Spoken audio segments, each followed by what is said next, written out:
Students, आज हम आपको क्राइजीन के बारे में बताएंगे।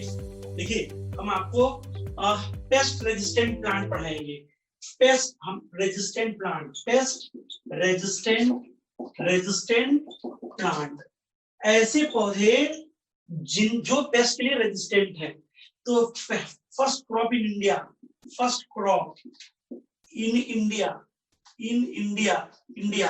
आंसर होगा बीटी ब्रिंजल।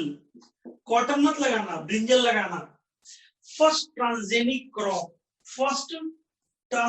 क्रॉप अगर देगा फर्स्ट ट्रांसजेनिक क्रॉप तो आंसर लगाओगे टोबैको। कहेगा फर्स्ट ट्रांसजेनिक सीरियल तो लगाओगे मेज। अगर कहेगा फर्स्ट ट्रांसजेनिक वेजिटेबल तो कहोगे टोमेटो। बेटा ये वे क्वेश्चन है जो ज्यादातर बच्चे गलत करते हैं। अगर कहते हैं first transgenic crop in India तो लोग कॉटन लगा देते हैं, ब्रिंजल होगा। फर्स्ट ट्रांसजेनिक क्रॉप अगर देखा जाए तो टोबैको है, that was not a cotton. समझो, अगर हम गए फर्स्ट ट्रांसजेनिक सीरियल माने अनाज, सीरियल मेज। समझो, फर्स्ट ट्रांसजेनिक सीरियल इज मेज, वेजिटेबल्स इज टोमेटो। असल में है क्या, जो बीटी है ये क्या है? ये है एक बैक्टीरिया। बीटी आया है किससे? एक बैक्टीरिया से जिसका नाम है बेसिलस थ्यूरिंजिएंसिस। इस बात को बहुत आसानी से समझना। हमने कहा कि टेक अ स्क्रीनशॉट ले लो बच्चों।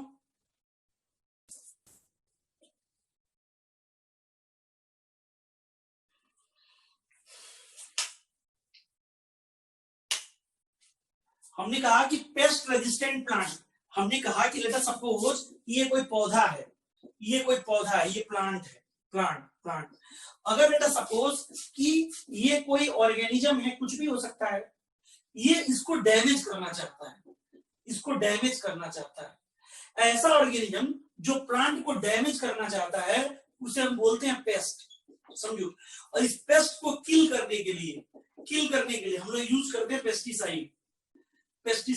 इससे इन्वायरमेंटल पॉल्यूशन होता है, कहीं ना कहीं एक्सपेंसिव होता है। तो हमने क्या किया, इस बिना पेस्टिसाइड के इस्तेमाल किए हम पौधे के अंदर ऐसी प्रॉपर्टी लेके आए जिससे पौधे में ये जो पेस्ट है, मतलब ऐसा ऑर्गेनिज्म जो प्लांट को डैमेज करता है, ये कुछ ना कर पाए। समझो, तो ऐसे पौधे जो रेजिस्टेंट है किसके लिए? पेस्ट के लिए। तो इसका जो हमें आइडिया आया वो एक बैक्टीरिया से आया जिसका नाम है बेसिलस थ्यूरिंजिएंसिस। जो बेसिलस थ्यूरिंजिएंसिस है एक बैक्टीरिया है। समझो, ये बैक्टीरिया मिट्टी में रहती है।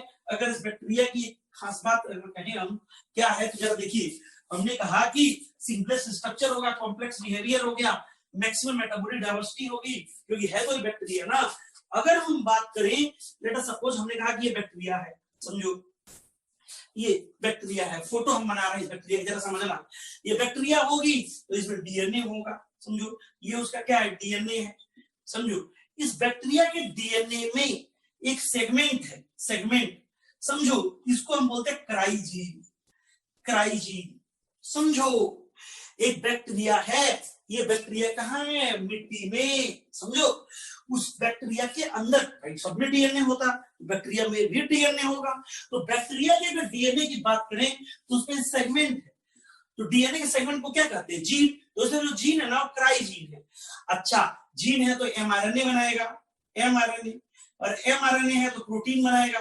तो क्राई से ही नाम है क्रिस्टल। क्राई, आप देखोगे क्राई प्रोटीन, ये क्रिस्टल बनता है क्राई प्रोटीन का। समझो, बट ये जो क्राई प्रोटीन बैक्टीरिया के अंदर बना है, ये इसको कभी डैमेज नहीं करता, क्योंकि ये नॉर्मली इनसॉल्युबल होता है।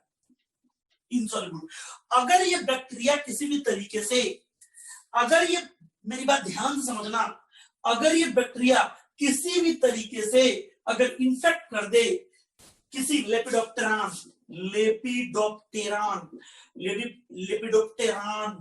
डाइप्टेरांस,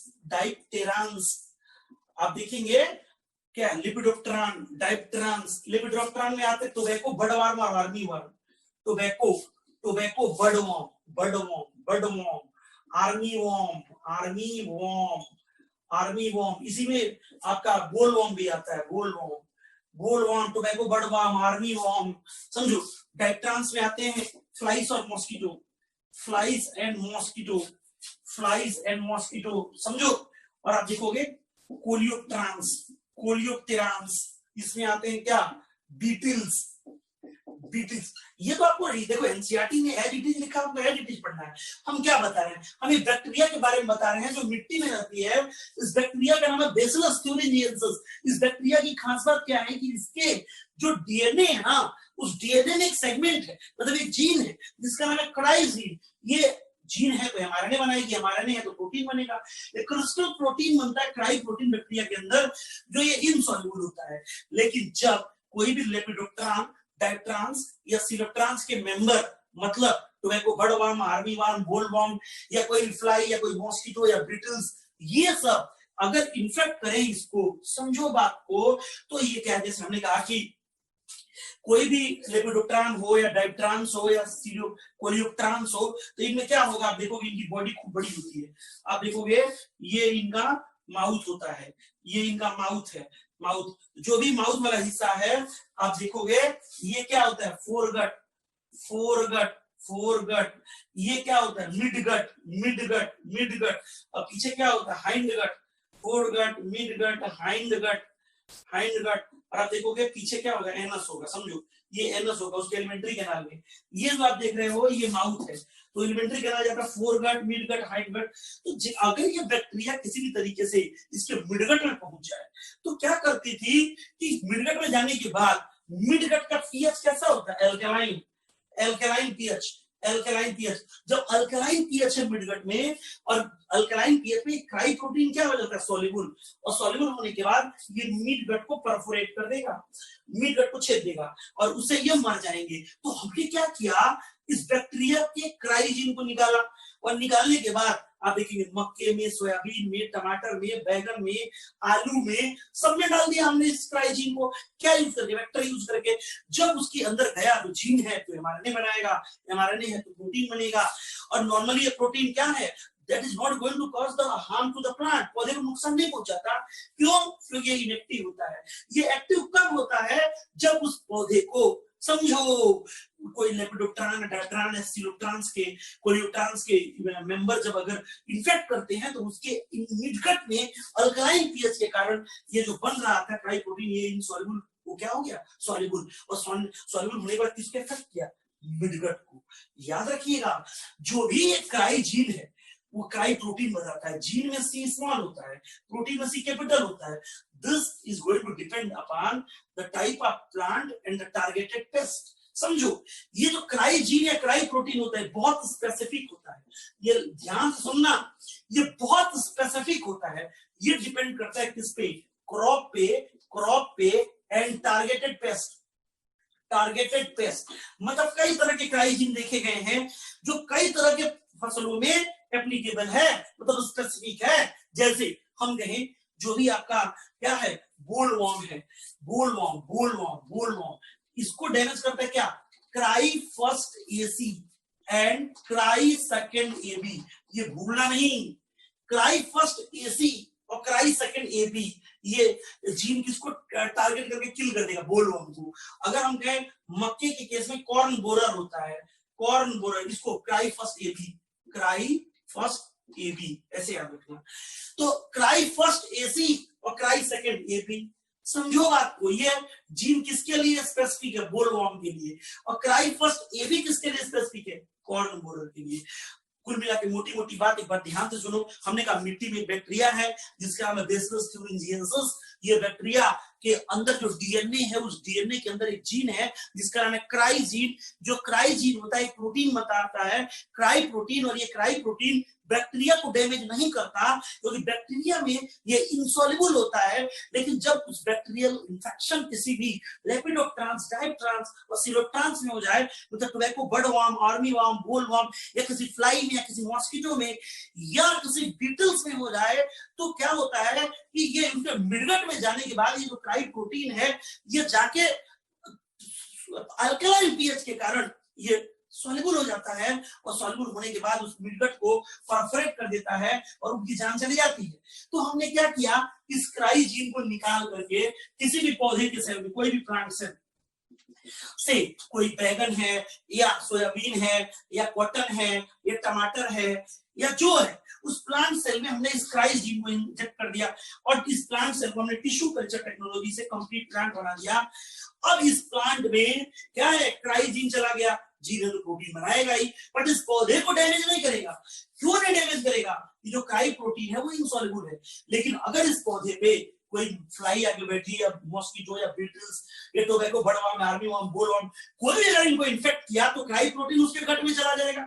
जब वो खाया तो उसके गट में चला गया, गट में भी कहां जाएगा, मिडगट में, और मिडगट में क्या करेगा, छेद देगा, पोर कर देगा, उसको छेद देगा, परफोरेट कर देगा। और मिडगट के परफोरेशन से क्या है, वो जो जिसने भी खाया है वो मर गया, तो इस दूसरे जो होंगे वो हेल्दी प्लांट को इन्फेक्ट नहीं करेंगे, यानी पौधा अपने आप को बचा ले जाता है। हमने कभी भी, कोई भी आप देख रहे हो, पेस्टिसाइड नहीं यूज किया, हमने केवल क्राई जीन का इस्तेमाल किया। आप देखोगे ऐसे ही आजकल ऐसे पौधे बनाए जा रहे हैं जिसमें बायोल्यूमिनेसेंस वाली जीन जो है डाल देंगे तो सड़क के किनारे जो पौधे उगेंगे, कोई इलेक्ट्रिसिटी की कोई जरूरत नहीं है। साउथ में आप देखोगे, जो भी डेवलप्ड कंट्री है, बहुत हद तक हम कर चुके हैं जीन का मैनिपुलेशन।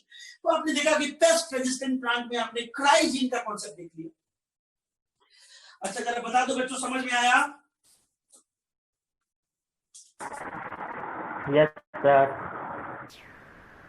सब लोग बोलो एक बार, समझ में आ गया? आवाज बहुत स्लो आ रही है। चलिए अब हम इसके कॉन्सेप्ट के बाद अब हम जा रहे हैं देखने। अच्छा जरा एक बार बता दो सारे लोग, बोलवर्म के लिए क्राई जीन कौन सा स्पेसिफिक है?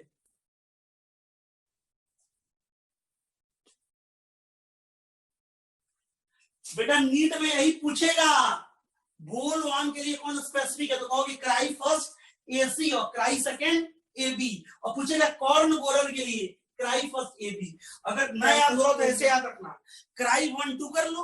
अब बोलवर्म किसमें रहता है, बोलवर्म देखिए रजाई के जैसे रहता है, गर्मी लग रही होगी, एसी लगाया है, एसी एबी, समझ लो, एबी एबी कर लो, आइए फर्स्ट लगा दो बस, ऐसे लिखो, Cry first Cry second, AC AB, नीचे एबी, ऐसे लिखो, Cry first Cry second, Cry first, AC AB AB, AC AB AB, AC AB AB.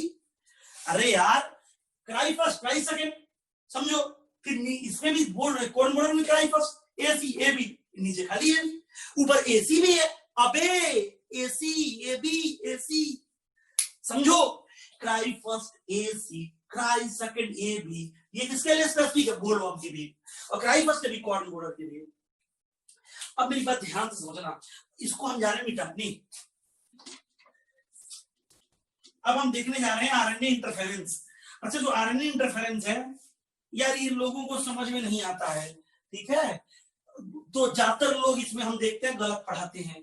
क्या है, अब हम जो फैक्ट है वो पढ़ाएंगे, तुम्हें समझ में आए तो अच्छी बात है, ना आए तो तुम्हारी प्रॉब्लम है बेटा, उसमें हम कोई बहुत ज्यादा एफर्ट नहीं करेंगे, लेकिन थोड़ी सी भी आईक्यू होगी तो समझ जरूर जाओगे। देखो आरएनए इंटरफेरेंस, पहले बता दें आरएनए इंटरफेरेंस के कई नाम हैं, समझो, सवाल नहीं गलत होगा, गारंटी हमारी है, समझ में नहीं आएगा, फोकस समझो। हमने कहा आरएनए इंटरफेरेंस लिखते कैसे हैं, आरएनए स्मॉल आई, सब कैपिटल होगा, आई स्मॉल होगा। जानते हो इस आरएनए इंटरफेरेंस को हम जीन साइलेंसिंग बोलते हैं, जीन साइलेंसिंग, जीन साइलेंसिंग समझो। देखते हो जीन साइलेंसिंग, इसको साइलेंट, जीन को चुप करा देते हैं, जीन का काम बंद, जीन का काम क्या, प्रोटीन बनाना, प्रोटीन बनाने से रोक देते हैं। इसी को हम क्या है, आरएनए क्या है, एंटी सेंस आरएनए टेक्नोलॉजी बोलते हैं, इसी को बोलते हैं anti sense RNA technology, anti sense RNA technology, anti sense RNA technology. देखो तो आरएनए इंटरफेरेंस बोले तो जीन स्प्लाइसिंग बोले तो एंटी सेंस आरएनए टेक्नोलॉजी बोले तो एक ही बात। इसके लिए जो वैज्ञानिक है उनका नाम देखो, फायर, सोचो जिसका नाम फायर हो, फायर एंड मेल्लो, फायर एंड मेल्लो, इनको नोबेल प्राइज मिला है, नोबेल प्राइज, नोबेल प्राइज कब मिला है, 2006 में। तो ये एनसीईआरटी किताब कब आई थी, 2005 में। तो उसमें आरएनए इंटरफेरेंस क्या था, करंट अफेयर था, एकदम जनरल न्यूज था, तहलका था विश्व का। 2006 में जब आई थी, 5 में किताब आई, 6 में नोबेल प्राइज मिला इनको, तो ये उस समय नया था। तो एक्चुअली पहले उसको हम एंटीसेंस आरएनए टेक्नोलॉजी कहते थे। उसमें क्या होता है, जीन साइलेंसिंग, उसी का नया नाम दे दिया क्या, आरएनए इंटरफेरेंस। अरे यार हम कह रहे, देखो हम पढ़ा रहे, तुम पढ़ रहे हो, बीच में कोई आ जाए इंटरफेयर करे, इंटरफेयर में क्या डिस्टर्ब करना, किसको डिस्टर्ब करते हैं, आरएनए को। अब कैसे करते जरा देखते हैं। हमने कहा कि ये आरएनए इंटरफेरेंस या जीन साइलेंसिंग या एंटीसेंस आरएनए टेक्नोलॉजी, ये क्या होता है, इसमें हम एमआरएनए से प्रोटीन बनता है। अब एमआरएनए से हम प्रोटीन का फॉर्मेशन रोक देते हैं। यदि एमआरएनए से प्रोटीन नहीं बन पाता, पूछेगा क्यों नहीं बन पाता, तो कहोगे क्या कि सर जी जो आरएनए है that should be single stranded, लेकिन यहाँ पे हम आरएनए को क्या कर देते हैं, डबल स्ट्रैंडेड। जब आरएनए को डबल स्ट्रैंडेड कर देंगे तो उस पर राइबोसोम नहीं जुड़ पाएगा, और जब राइबोसोम नहीं जुड़ेगा तो प्रोटीन सिंथेसिस नहीं होगी। समझो, तो यहाँ पे what we are going to do, RNA interference में हम लोग आरएनए को क्या कर देंगे, डबल स्ट्रैंडेड। आरएनए कैसा होना चाहिए, सिंगल स्ट्रैंडेड, बट हम सिंगल स्ट्रैंडेड आरएनए को तुरंत कन्वर्ट कर देंगे किसमें, डबल स्ट्रैंडेड। तो आरएनए इंटरफेरेंस में आरएनए बनेगा कि नहीं बनेगा, बनेगा, लेकिन हम कैसे बना देंगे, क्या बना देंगे, तो कहोगे डबल स्ट्रैंडेड। और आरएनए इंटरफेरेंस देखा गया है टोबैको में, समझो तंबाकू पहला ट्रांसजेनिक क्रॉप, इसमें इंफेक्शन होता है टोबैको के रूट में, बहुत पूछा गया है, कहाँ, जड़ में, रूट में इंफेक्शन होता है एक नीमेटोडा का, नीमेटोडा, इसका नाम मेलोडी गाइनी इनकोग्निशिया। तो मेलोडी गाइनी इनकोग्निशिया एक नीमेटोडा है, एस्केलमिंथस पढ़े होंगे आप, थ्रेडवर्म बोलते हैं। तो मेलोडी गाइनी इनकोग्निशिया एक नीमेटोड है, एक मतलब कि जैसे हम बोले केचुआ टाइप का, आप समझ रहे हो, नीमेटोडा देखा होगा, Ascaris and all, like nematode है ये क्या करता है, तंबाकू के मतलब जड़ खोद देता है, समझो, जड़ खोद देता है, समझो, तंबाकू के रूट में इंफेक्शन काज करता है, और रूट के इंफेक्शन काज करने से जो तंबाकू है उसका जो यील्ड होता है, जो पैदावार होता है, वो घट जाता है, फसल बर्बाद हो जाती है। तो फायर और मेलो ने एंटीसेंस आरएनए टेक्नोलॉजी के तहत ये जो मेलोडी गाइनी इनकोग्निशिया है, इसका जो इंफेक्शन हो रहा था, जो तंबाकू के रूट में हो रहा था, उसको रोक दिया। कैसे रोक दिया, अगर हम बात करें इस मेलोडी गाइनी इनकोग्निशिया का, तो जैसे अभी हमने क्राइजीन के बारे में बताया ना, बेसिलस thuringiensis बैक्टीरिया में, वैसे तरह इसके बारे में जरा बता दें। मेलोडी गाइनी इनकोग्निशिया एक नीमेटोडा है। हमने कहा कि सपोज कि केचुआ जैसे एक नीमेटोडा है, अगर कहें हम कि एक नीमेटोडा है, समझो एक कीड़ा समझ लो नीमेटोडा है, तो सुनो इसमें डीएनए भी होगा, इसमें डीएनए भी होगा।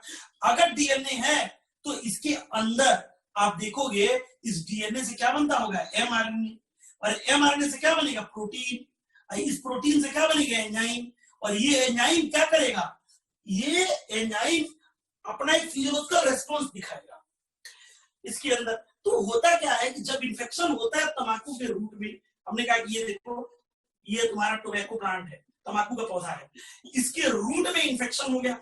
अगर इंफेक्शन हो गया इसके रूट में, तो जाके एमआरएनए बनाएगा, प्रोटीन बनाएगा, एंजाइम बनाएगा, इंटरफेयर करके उसके रूट को खराब कर देगा। तो हमने क्या किया, देखो किसी भी डीएनए में आप देखोगे, एक होता है डीएनए में, आप देखोगे एक होगा सेंस, एक होगा एंटीसेंस। तो जो एमआरएनए बनता है वो सेंस से बनता है। तो अगर भविष्य में इंफेक्शन अगर हुआ इस पौधे को, तो लेट अस सपोज इंफेक्शन हुआ, तो जो भी इसके रूट खराब होगी वो सेंस के एमआरएनए के बनने से होगी। तो हम क्या करते हैं, इस मेलोडी गाइनी इनकोग्निशिया के एंटीसेंस को निकाल करके, सेंस नहीं छुएंगे, हम उसके मेलोडी गाइनी इनकोग्निशिया के एंटीसेंस को निकालेंगे, और निकाल करके उसको हम कोई भी वेक्टर यूज करेंगे। वेक्टर ये एग्रोबैक्टीरियम हो सकता है, रेट्रोवायरस हो सकता है, या कोई भी मोबाइल जेनेटिक एलिमेंट जिसको हम ट्रांसपोजोन कहते हैं, ये सब हो सकता है। समझो क्या करेंगे, एक ये देखो हमने कहा टोबैको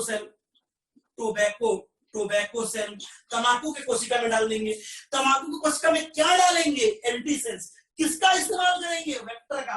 वेक्टर क्या हो सकता है? चाहे एग्रोबैक्टीरियम फ्यूमेफेशियन हो, या कोई रेट्रोवायरस हो, या कोई भी मोबाइल जेनेटिक एलिमेंट जिसको जंपिंग जीन बोलते हैं। Jumping gene, jumping gene Barbara McClintock ने जिसको खोजा था। किसी भी तरीके से हम क्या है, चाहे एग्रोबैक्टीरियम हो या रेट्रोवायरस या मोबाइल जेनेटिक एलिमेंट या जंपिंग जीन जिसको बोलते हैं, एंटीसेंस तंबाकू के सेल में डालेंगे और कुछ इस तरीके से डालेंगे कि ये एमआरएनए बनाए, यानी प्रमोटर से अटैच करके डालेंगे। तो होता क्या है कि तंबाकू से क्या है, ये देखो तंबाकू के सेल में वो एंटीसेंस चला गया। किसका एंटीसेंस डाला हमने? किसका? मेलोडीगाइन इंकोग्निसिया का। किसमें? तंबाकू के सेल में। और टिश्यू कल्चर टेक्निक से हमने कहा अगर टिश्यू कल्चर टेक्निक से ये हम कंप्लीट पौधा बना लिए। जब इस कंप्लीट पौधे में आपने देखा कि मेलोडीगाइन इंकोग्निसिया का क्या आ चुका है? एंटीसेंस। अगर भविष्य में इसका इन्फेक्शन किसी नीमेटोडा से होता है तो इसको डैमेज करने के लिए इसके जड़ों में उसका सेल्स क्या बनाएगा? एमआरएनए। हम पहले से इसमें क्या डाले हुए हैं? एंटीसेंस। तो वो भी तो एमआरएनए बनाएगा। सेल्स और एंटीसेंस दोनों एमआरएनए नॉर्मली केवल सेल्स बनाता है, लेकिन हमने क्या करा? हमने दिमाग लगा के इसका एंटीसेंस पहले से ही तंबाकू के सेल में डाल दिया हमने, और तंबाकू के सेल को टिश्यू कल्चर से कंप्लीट प्लांट बना दिया। तो कंप्लीट प्लांट बना तो फिर पहले से सेल्स को इसका एंटीसेंस आया था। किसका? मेलोडीगाइन इंकोग्निसिया का। वो क्या बनाएगा? एमआरएनए। उसका एमआरएनए बन रहा होगा। देखो एमआरएनए का तो लाइफ स्पैन 2 मिनट होता है, अगर बनेगा 2 मिनट में डिजनरेट हो जाएगा। लेकिन अगर भविष्य में अगर इन्फेक्शन हुआ तो क्या बनेगा? जब इन्फेक्शन हुआ तो एमआरएनए कौन बनाएगा? सेंस। हम एंटीसेंस पहले से डाले हैं, वो एमआरएनए बना रहा होगा। दोनों आरएनए कैसे हो जाएंगे?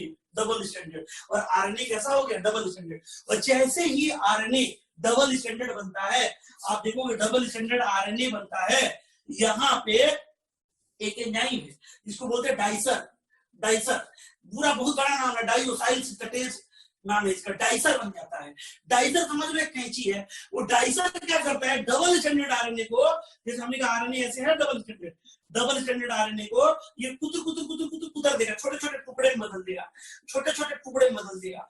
इसको बोलते हैं स्मॉल एसआई। ऐसे ध्यान रखना, एसआईडीएस आरएनए। इसको बोलते हैं क्या है? सिंपल, ऐसे रखना, small interfering double standard. S for small interfering double standard RNA.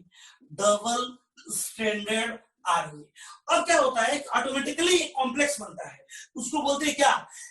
SIDS RNA complex. ये एसआईडीएस आरएनए बदल गया एसआईडीएस आरएनए कॉम्प्लेक्स में। अब क्या होगा? इसका सिंगल स्ट्रैंड डिसॉल्व हो जाएगा। तो आप देख रहे हो एसआईएसएस हो जाएगा, एसआईएसएस आरएनए कॉम्प्लेक्स, एक गायब। समझो बात को। उसके बाद क्या होगा कि ये पूरा आरएनए गायब, उसके बाद कॉम्प्लेक्स डिसॉल्व हो जाएगा। This is a means of cellular defence in all eukaryotes. जितने भी यूकैरियोट्स हैं उन सबके भीतर एक सेलुलर डिफेंस है, RNA interference. What is RNA interference? Silencing of mRNA. कैसे? We are going to make the RNA double standard. कैसे? सेल्स को अपने आप कोड करता है, हमने इसमें जबरदस्ती क्या करी? एंटीसेंस को कोड करा दिया। सेल्स और एंटीसेंस दोनों जब कोड कर गए, समझो, तो आरएनए कैसा हो गया? Complementary. Relation, complementarity does not mean identical. यहाँ कॉम्प्लीमेंट्री होने का मतलब आइडेंटिकल होना एक नहीं, अलग अलग है। आरएनए कैसा होना चाहिए? समझो, सिंगल स्टैंडर्ड। यहाँ पे सेंस और एंटीसेंस दोनों कोड कर दिया तो क्या होगा? Double standard. जैसे ही डबल स्टैंडर्ड आरएनए बनेगा, उसमें प्राकृतिक तौर पे डाइसर सिंथेसाइज हो जाएगा। एक एंजाइम है जो डबल स्टैंडर्ड आरएनए को कुतर देगा टुकड़ों में, उसको बोलते हैं small interfering double standard RNA. फिर एक कॉम्प्लेक्स बनता है, small interfering double standard RNA complex. फिर एक स्ट्रैंड डिसॉल्व होगा, small interfering single strand RNA complex. फिर वो भी स्ट्रैंड डिसॉल्व, केवल कॉम्प्लेक्स बचेगा, फिर कॉम्प्लेक्स भी डिसॉल्व, सब कुछ नॉर्मल हो जाएगा। तो आरएनए इंटरफेरेंस क्या है? A mode of cellular defence in all eukaryotes.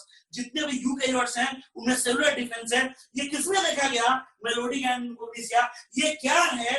नीमेटोडा। किसको इन्फेक्शन करता है? रूट को। किसके रूट को? टोबैको को। इसमें हमने क्या किया? मेलोडीगाइन इंकोग्निसिया एक नीमेटोडा है, उसके अंदर से डीएनए में आप देखोगे एमआरएनए बनाएगा। mRNA से प्रोटीन बनाता है, एंजाइम बनता है, फिर वो रिएक्शन करके रूट को खराब कर देता है। तो रूट का खराब किसके कारण हुआ? एंजाइम के कारण। कौन से बना? प्रोटीन। किससे बना? mRNA। mRNA में आप देखोगे किससे बना है? सेंस से, एंटीसेंस से। तो हमने किसको छुआ है? एंटीसेंस। और उस एंटीसेंस का क्या किया मैंने? हमने किसी भी प्लांट सेल में इंसर्ट कर दिया। क्या इंसर्ट किया? वेक्टर। क्या हो सकता है? एग्रोबैक्टीरियम या रेट्रोवायरस या मोबाइल जेनेटिक एलिमेंट, जिसको जंपिंग जीन बोलते हैं, इनका इस्तेमाल करके हमने तंबाकू के सेल में कुछ इस तरीके से कोड किया कि एंटीसेंस किसकी तरह बिहेव करने लगे? सेंस की तरफ। यानी क्या बनाने लगे? mRNA। और टिश्यू कल्चर टेक्निक से हमने कंप्लीट प्लांट बना लिया। भविष्य में जब इन्फेक्शन हुआ किसी नीमेटोडा का, तो उसमें तो सेंस mRNA बनाएगा ही। पहले से ही हम इसमें एंटीसेंस को कोड करा रहे हैं। तो जो mRNA है वो कैसा हो गया? Double standard. जब डबल स्टैंडर्ड mRNA हो गया तो क्या बन गया? डाइसर। समझो। ये बताओ बच्चों, समझ में आया? Yes, sir. Yes, sir. समझ में आया कि नहीं आया? यस सर, आ गया। Yes sir. अच्छी बात है। अब एक दूसरा, इसको क्यों बोलते हैं हम लोग जीन साइलेंसिंग? क्योंकि हम प्रोटीन नहीं बनने देते हैं। इसको क्यों बोलते हैं एंटीसेंस आरएनए टेक्नोलॉजी? क्योंकि इसे हम लोग किसको डालते हैं? सेंस के एंटीसेंस। एंटीसेंस समझ लो। कुछ लोग बताते हैं कि दोनों डालते हैं, दोनों नहीं डालते हैं। अब अगला हम पढ़ाने जा रहे हैं आपको। देखो एक क्वेश्चन है कि Flavr Savr variety of tomato. Flavr Savr variety of tomato जो है ये इंक्रीज शेल्फ लाइफ। जैसे तुम टमाटर खरीद के लेके आए तो टमाटर जो है कुछ दिन में खराब हो जाता है, लेकिन अगर चाहो तो आप महीने भर या 2 महीने या 3 महीना रेफ्रिजरेटर में टमाटर बिल्कुल क्या है नेचुरल तरीके से प्रिजर्व करें। तो हमने क्या किया? टमाटर पे रिसर्च किया। क्या रिसर्च किया टमाटर पे? कि टोमेटो के अंदर लिखे, जरा देखिए। हमने कहा कि देखिए टमाटर है, ये हमने कहा टोमेटो है, टोमेटो। इसके अंदर जो बाहर वाली लेयर है इसको बोलते हैं पेक्टिक लेयर। ये जो पेक्टिक लेयर है ये डिसॉल्व हो जाती थी तो टमाटर सड़ जाता था, डिसॉल्व हो जाती थी तो टमाटर सड़ जाता था। तो हमने क्या किया कि इस पेक्टिक लेयर को डिसॉल्व होने से रोक दें। अब हमने रिसर्च जब किया तो क्या देखा कि इस टोमेटो के अंदर एक एंजाइम बनती है, एक एंजाइम जिसका नाम है पॉलीगैलेक्टोयूरिनेज। पॉलीगैलेक्टोयूरिनेज। देखो हमने क्या किया, इस एंटीसेंस आरएनए टेक्नोलॉजी से, जो तुमको पढ़ाया आरएनए इंटरफेरेंस, उसी को बोलते थे एंटीसेंस आरएनए टेक्नोलॉजी।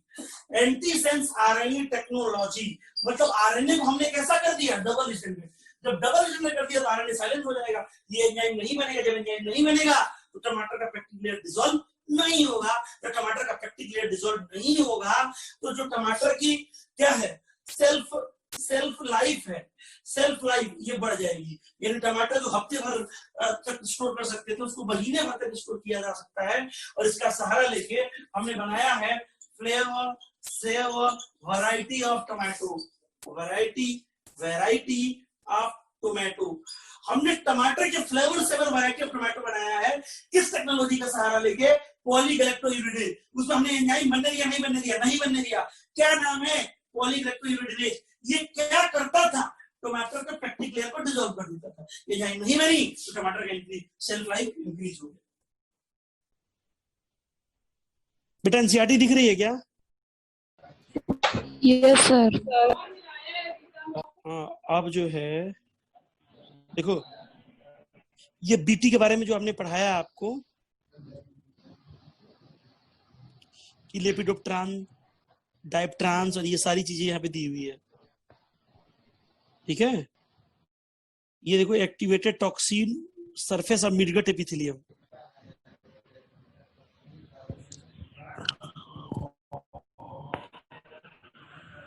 अब नेक्स्ट पेज पे आएंगे हम। यहाँ पे जो ध्यान देने वाली बात है, जो मैं बार बार कह रहा था आपको कि स्पेसिफिक है ये, मतलब going to depend upon what the type of plant and targeted pest. This is the line. The choice of gene depend upon the crop and targeted pest. खतरनाक लाइन है ये। और दूसरा जो बताया आपको बोलवर्म, क्राई फर्स्ट एसी और cry second AB, ये बोलवाम को, और cry first AB corn borer को, और मेलोडी गैनी इनकोग्निशिया या RNA interference, silencing all eukaryote में सेलुलर डिफेंस। जो वेक्टर यूज करेंगे एग्रोबैक्टीरियम ट्यूमेफेशियन, या कोई भी आप यूज कर सकते हैं जंपिंग। देखो ट्रांसपोजोन, जो ट्रांसपोजोन लिखा है ये क्या है, mobile genetic element, agrobacterium use कर सकते हैं। इसमें हम लोग आरएनए को कैसे कर देते हैं, डबल स्टैंडर्ड। अच्छा बता, मेलोडी गैनी इनकोग्निशिया इन्फेक्ट करेगा स्टेम की, लीफ की root.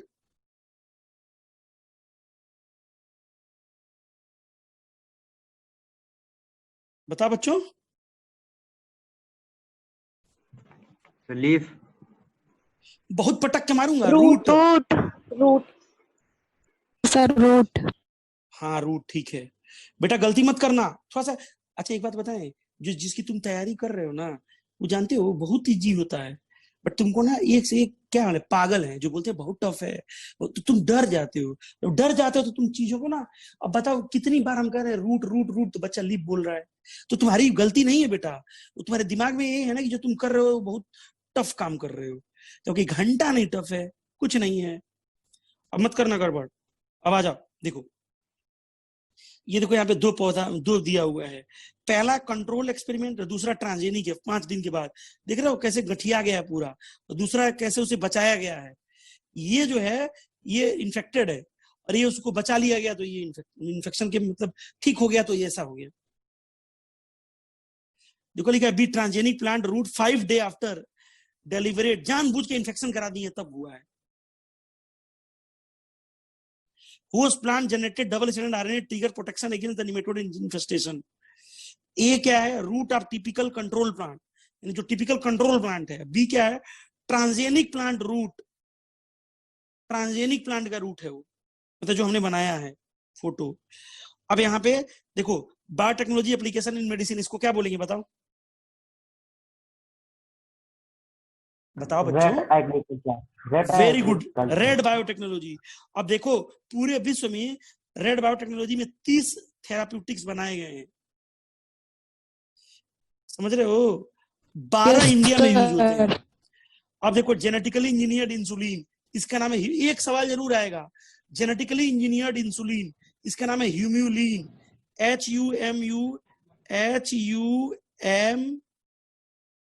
HUMULIN, ह्यूम्यूलिन। Genetically engineered insulin को क्या बोलते हैं, ह्यूम्यूलिन। क्वेश्चन पूछेगा कि हम लोग इंसुलिन को क्यों नहीं टेबलेट के रूप में खाते हैं, तो इंसुलिन एक पेप्टाइड हार्मोन है, जब टेबलेट के रूप में खाएंगे तो डाइजेस्ट हो जाएगा, इसलिए हाँ, इसीलिए इंसुलिन का इंजेक्शन देते हैं। पहले कुत्ता बिल्ली से देते थे तो उसे एलर्जी होता था, तो हमने क्या किया, लैब में बनाने लगे, और लैब में जो बनाया हमने, गेट इट, सीधे हिट करो टारगेट। हमने कहा जो लैब में बनाया है ना, देखो एक चीज हाईलाइट कर रहे हैं, ध्यान से सुनना।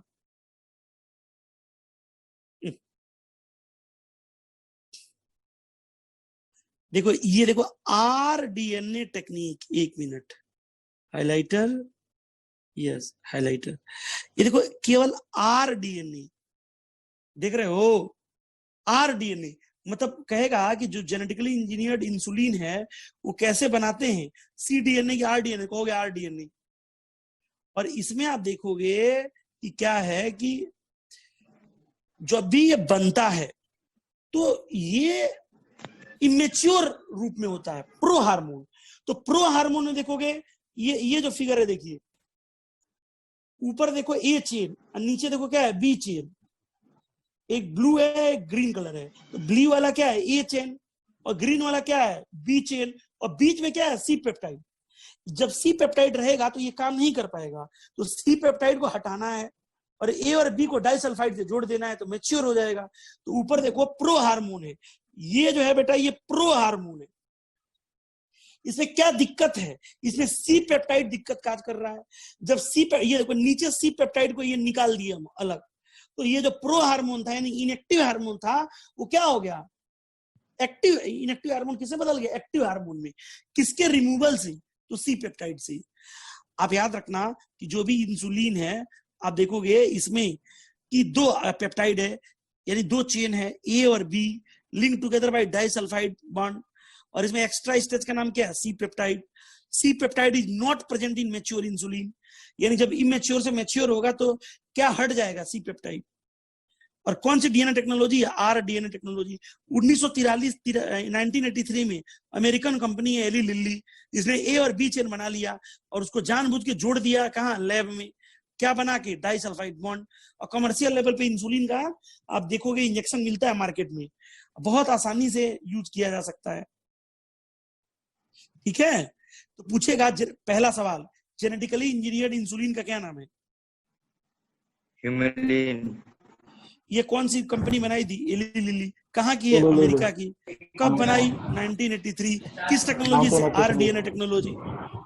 अब आ गया तुम्हारा जीन थेरेपी। देखो जीन थेरेपी में ऐसे ध्यान रखना, अगर किसी का मान लो डिफेक्टेड जीन है तो देखो what do you mean by therapy, a collection of procedure. Therapy क्या होता है, एक कलेक्शन ऑफ प्रोसीजर जिसमें खूब ढेर सारा काम होता है, समझो। देखो हम कहीं बीमारी अपना दिखाने के लिए गए तो उन्होंने दवा दे दी, तो थेरेपी नहीं है। लेकिन अगर मान लो किसी ने हेयर ट्रांसप्लांट कराया अपना, तो वो थेरेपी है, बार बार डॉक्टर के पास जाना पड़ेगा। तो जीन थेरेपी क्या है, this is a type of what, removal of defective gene and addition of a normal gene in place of defective gene. यानी डिफेक्टिव जीन के जगह पे नॉर्मल जीन को हम लेके आए, कलेक्शन ऑफ प्रोसेस, उसको बोलते हैं जीन थेरेपी। पहली बार क्लिनिकल जीन थेरेपी ये 1990 में हुई थी। 4 साल की एक लड़की थी जिसका नाम था शांति, और शांति में एडीए बनाने वाली जीन क्या है, डेफिशिएंट हो गई थी। ADA is very crucial for immune system to function. ADA का नाम है एडिनोसिन डीएमिनेज एंजाइम। अच्छा, इस पे हम बोर्ड वर्क कर दें कहो तो। Yes sir. देखो हमने कहा कि पहली बार क्लिनिकल जीन थेरेपी 1990 में हुई थी। एक 4 साल की लड़की थी जिसका नाम था शांति, पर जीवन में शांति एकदम नहीं थी, क्योंकि शांति में क्या है, एडीए इसका नाम है adenosine deaminase enzyme. Adenosine deaminase enzyme. This enzyme is very crucial for immune system. शरीर के प्रतिरोधात्मक क्षमता को सुचारू रूप से काम करने के लिए, हमारी बॉडी का जो डिफेंस मैकेनिज्म है, जो पहचानता कि कौन अपना है और कौन पराया है, समझो बात को। तो एडिनोसिन डीएमिनेज एंजाइम ये क्या है, crucial for immune system. Crucial for immune system के सुचारू रूप से काम करने के लिए एडिनोसिन डीएमिनेज एंजाइम बहुत बड़ा रोल प्ले करता है। और शांति में एडीए बनाने वाली जो जीन थी वो डिलीट हो गई थी।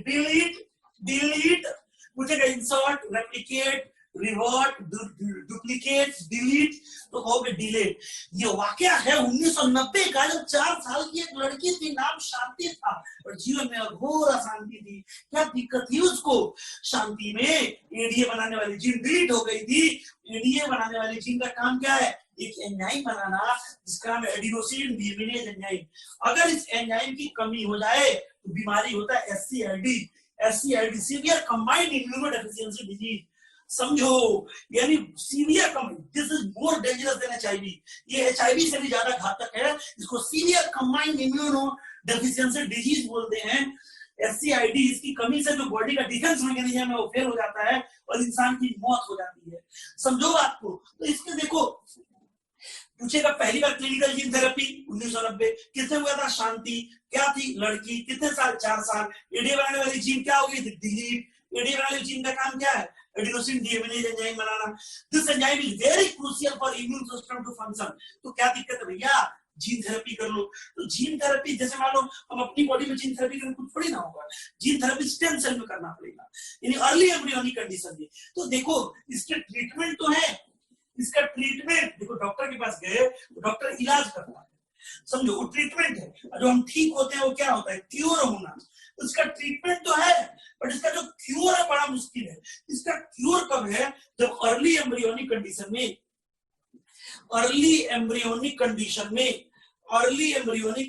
में हम बोन मैरो से जीन निकाल करके क्या कर दे, थेरेपी कर दे।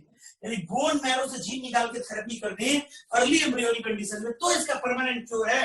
अदरवाइज ट्रीटमेंट तो बहुत है। समझो एडीए कहाँ बनता है, एडीए का फॉर्मेशन साइट, एडीए का साइट क्या है, कहाँ बनता है, कहोगे लिम्फोसाइट।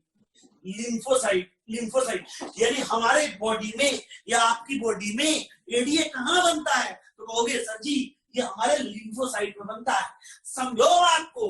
तो हम क्या करेंगे, जैसे मान लो ये मुझे मेरे को बीमारी है, तो हम गए डॉक्टर के पास, डॉक्टर ने क्या किया कि मेरा लिम्फोसाइट निकाला, मतलब मैं पेशेंट हूं, पेशेंट की बॉडी से, मरीज के बॉडी से लिम्फोसाइट निकाला, और निकालने के बाद इस पेशेंट से लिम्फोसाइट आइसोलेट किया, आइसोलेट करने के बाद उसमें ऐड कर दिया क्या, cDNA। ऐसे ध्यान रखना, कॉम्प्लीमेंट्री डीएनए किसका, complementary DNA of ADA, ADA का कॉम्प्लीमेंट्री डीएनए ऐड कर दिया लिम्फोसाइट में, और इसको दोबारा रिटर्न कर दिया कहां, पेशेंट में लौटा दिया।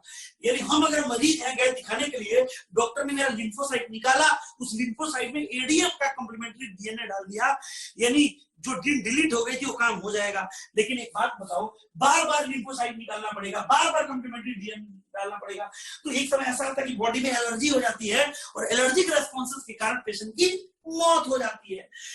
दूसरा क्या हो सकता है, आप डायरेक्ट एडीए का इंजेक्शन दे दो, डायरेक्ट एडीए का इंजेक्शन दे दो, बट इंजेक्शन भी बार बार देने से एलर्जी हो जाती है और पेशेंट की मौत हो जाती है। तो चाहे वो लिम्फोसाइट को आइसोलेट करना, कॉम्प्लीमेंट्री डीएनए डालना, फिर लौटाना, या एडीए इंजेक्शन देना, इन सबसे ट्रीटमेंट तो होता है, बट कुछ दिनों के बाद सीवियर एलर्जिक रेस्पॉन्स जनरेट होने से पेशेंट की मौत हो जाती है। तो ऐसी सिचुएशन में जिसको जेनेटिक डिसऑर्डर है, जिसको एडीए की कमी है, एडिनोसिन डीएबीएज एंजाइम की कमी है, उसमें जो परमानेंट क्योर तब होगा जब हमें पता चल जाएगी अर्ली एम्ब्रियोनिक कंडीशन है, और अर्ली एम्ब्रियोनिक कंडीशन में हम बोन मैरो से एडीए बनाने वाली जीन को निकालें, और निकाल करके आइसोलेट कर दे, जीन थेरेपी करा दे। समझो बात को। बेटा दिख रहा है, यस सर। देखो वही दिया है, एडीए की Yes, कमी से इम्यून सिस्टम फंक्शन करने के लिए चाहिए, पेशेंट के बॉडी से लिम्फोसाइट निकाल के cDNA डाल के लौटा देना। और नीचे वाली लाइन देखो, ईफ से लेके, if the gene isolated from marrow cell introduce कर दिया जाए अर्ली एम्ब्रियोनिक कंडीशन में, it would be a permanent cure. Okay, अब जो है बेटा ये देखो, अब दिया है मॉलिक्यूलर डायग्नोसिस। अब देखो, अगर मान लो तुमको एक बात पता है, अगर डॉक्टर के यहाँ गए तो डॉक्टर तुम्हारा blood test, urine test, serum test, ये रूटीन एनालिसिस बोलते हैं, मतलब नॉर्मल चेकअप होता है, रूटीन चेकअप बोलते हैं इसको। तो रूटीन चेकअप से बीमारी तब पकड़ में आती है जो शरीर में पूरा फैल चुका होता है, समझो। तो उसीलिए क्या है, देखो कहते हैं ना, इलाज से बेहतर बचाव है। जैसे मान लो कोई कह रहा है कोरोना होगा, ठीक हो जाएंगी, यार क्यों हो यार, बच के रहो, समझो, prevention is better than cure. तो अगर किसी को बीमारी हो गया, जैसे मान लो कोई पैथोजन तुम्हारी बॉडी में आ गया, जैसे मान लो किसी को टीबी होता है, बहुत हरामखोर बैक्टीरिया होता है टीबी का, समझो, बट टीबी का पता तब चलता है, बॉडी में सिम्टम तब आता है जब बीमारी पूरा फैल जाती है शरीर में। भले ही आजकल डॉक्टर लोग पैसा कमाने के लिए डॉक्टर बनना चाहते हैं, बट यार डॉक्टर बनोगे तो कम से कम यार तुम क्या है चीजें अपने बॉडी के बारे में तो जान ही जाओगे, समझो। इसको बहुत पॉजिटिवली लेना तुम लोग। जैसे हमने कहा मॉलिक्यूलर एनालिसिस, ये क्या है बेटा, हमने कहा कि तुम्हारे बॉडी में कोई भी बीमारी जब पूरा फैल जाएगी तब तुमको पता चलेगा क्या है। जैसे हमने कहा कि सेरम एनालिसिस, यूरिन एनालिसिस या ब्लड एनालिसिस, ये कन्वेंशनल मेथड है, यानी पुराना मेथड है। इसे अर्ली डिटेक्शन नॉट पॉसिबल, यानी अर्ली डिटेक्शन किससे पॉसिबल है, आरडीटी, एलिजा, पीसीआर। ये देखो, recommended DNA technology RDT, polymerase chain reaction PCR, और एंजाइम लिंक इम्यूनोसर्वेंट जैसे एलिजा। ध्यान से सुन लो, किसी भी बीमारी के दो तरह से डायग्नोसिस होती है, एक समय से पहले, एक बीमारी फैलने के बाद। और किसी का खून जांच, पेशाब जांच, सीरम जांच करके बीमारी पता करना चाहते हैं तो ये अर्ली डिटेक्शन नहीं होगा, ये जीव बॉडी में फैल जाएगा तब पता चलेगा। सुनना, देखो अब एक चीज ध्यान से सुन लो, क्या पूरा चैप्टर एक तरफ, अकेले ये पन्ना एक तरफ,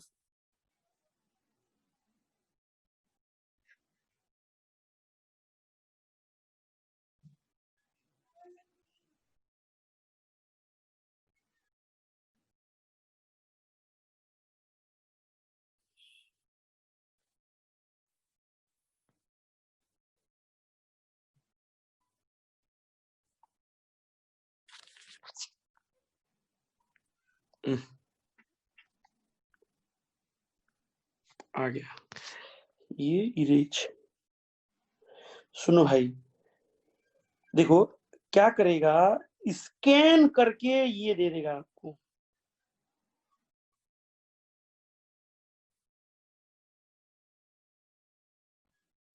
ये ऊपर जो आपको ये यहाँ पे तो यही बताया है कि आप पीसीआर का टेस्ट करके HIV, कैंसर या कोई भी बीमारी पता कर सकते हैं पॉलीमरेज चेन रिएक्शन का इस्तेमाल करके,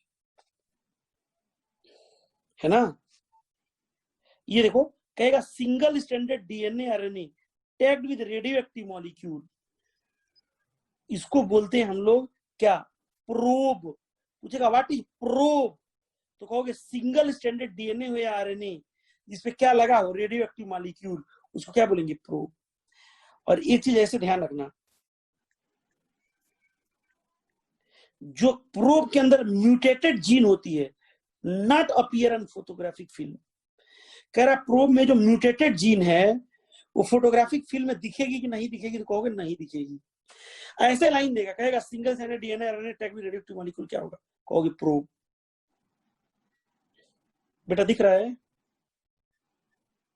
यस सर। Yes, sir.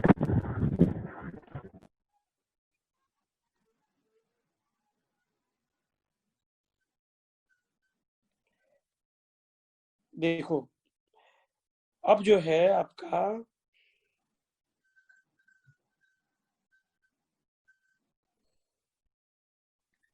पहला ट्रांसजेनिक एनिमल कौन सा है, तो कहोगे माइस। आज 95% से ऊपर ट्रांसजेनिक क्या है, माइस।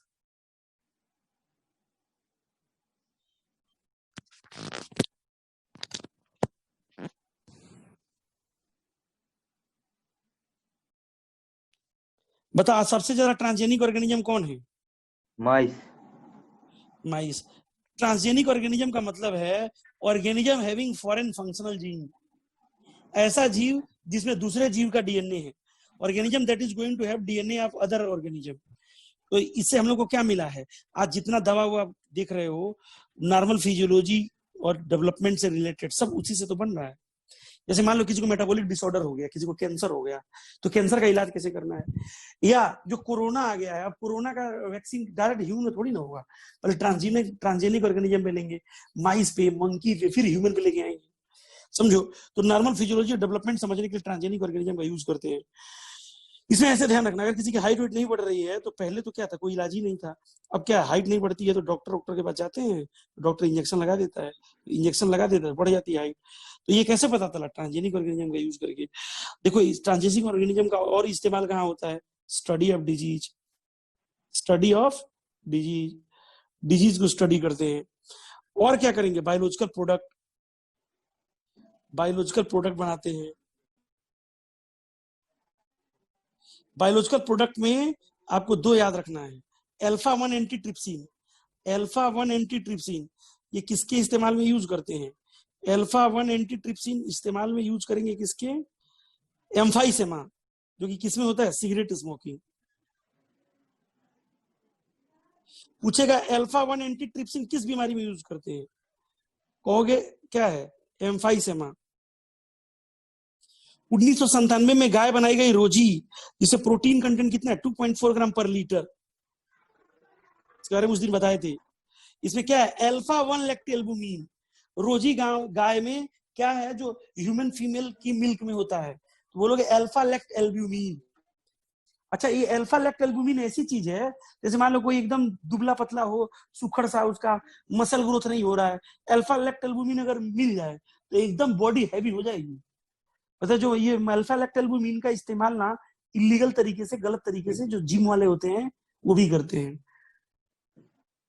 वैक्सीन सेफ्टी, यानी कोई भी अगर तुमने वैक्सीन बनाई है तो उसका पहले किस पे करोगे, माइस पे, फिर किस पे करोगे, मंकी पे, फिर किस पे करोगे, ह्यूमन पे।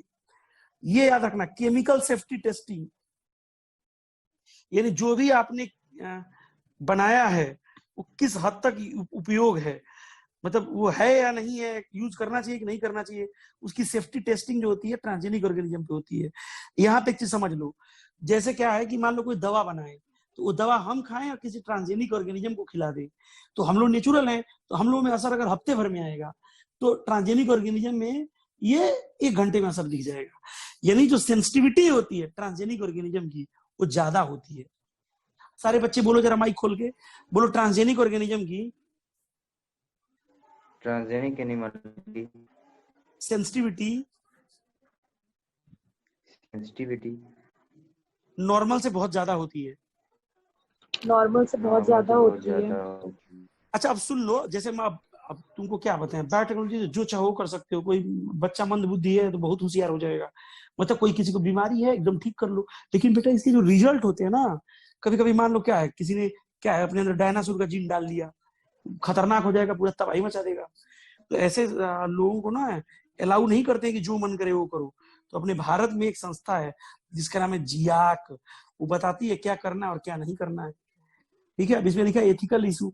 एथिकल इशू ये है ना कि जैसे बायोटेक्नोलॉजी में कुछ भी संभव है। जैसे बायोटेक्नोलॉजी का सहारा लेके कोई चाहे कि सलाम मरे ही ना, वो मरेगा ही नहीं, समझो। बट तुम ऐसा नहीं कर सकते हो क्योंकि आबादी फिर इतनी ज्यादा हो जाएगी, गड़बड़ हो जाएगा मामला, तो गवर्नमेंट नहीं करने देगी इसमें। तो इसके जो रिसर्च होते हैं उसमें अप्रूवल लेना पड़ता है, तब जाके कुछ होता है, तो नहीं होगा। अब आ जाओ इसमें, इधर दिया है बेटा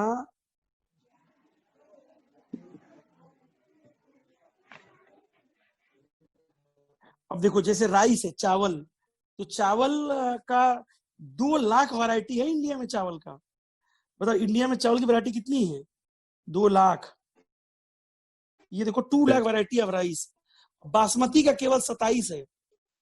बासमती की किसके लिए जाना जाता है? अपने स्वाद के लिए कि महक के लिए? दोनों के लिए। Unique for aroma and flavour, समझ रहे हो? अच्छा, टेस्ट और फ्लेवर एक ही होता है कि अलग अलग?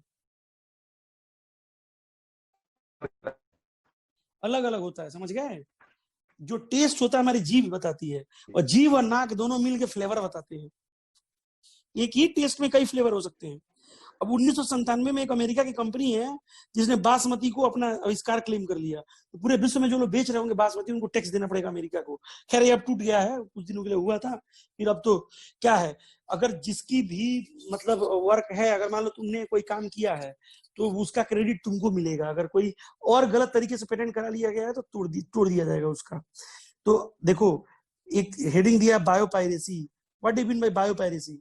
अगर मान लो किसी अंडर डेवलप कंट्री का राष्ट्रीय धरोहर बायो रिसोर्सेज को यूज करे और पैसा ना दे without giving any compensatory payment, इसी को क्या बोलते हैं? बायोपायरेसी। चोरी और सीनाचोरी। यानी किसी भी अंडर डेवलप कंट्री के, जैसे इराक है, इराक के तेल के कुओं को लूट लिया, समझ रहे यूएस ने, देख लो, तो क्या है? एक तरह से बायोपायरेसी है। कोई भी नेचुरल रिसोर्स हो, कुछ भी हो, अगर गलत तरीके से यूज करे without giving any compensatory payment, तो उसको हम लोग बोलते हैं क्या? बायो पायरेसी, मतलब चोरी और सीना जोरी। बाकी खत्म। अब बायोटेक में इतना ही है। अब जो है अगला है, अब अगला इकोलॉजी है ना? Hello students. Yes sir. तो इकोलॉजी हम फर्स्ट लेक्चर में कराएंगे। अभी जरा पूछ ले। Yes sir. ये बताओ, ये तुरंत तुरंत जरा रैपिड फायर एकदम मारो फटाफट एकदम। चलो ये बताओ, पहली बार क्लिनिकल जीन थेरेपी कब हुई थी? 1990। 1990। ओके। अच्छा एक बार बताओ, उसमें एडीए बनाने वाली जीन जो थी वो इंसर्ट थी कि डुप्लीकेट की डिलीट? डिलीटेड। अच्छा, एडीए की कमी से कौन सी बीमारी होती है?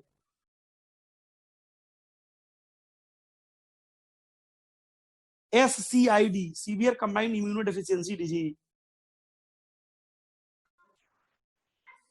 अच्छा ये चैप्टर खूब अच्छे से कर लेना, जो डाउट होगा वो पूछ लेना, बता देंगे। ठीक है, अब अगले लेक्चर में हम लोग इकोलॉजी पढ़ा जाएगा। ठीक है बेटा।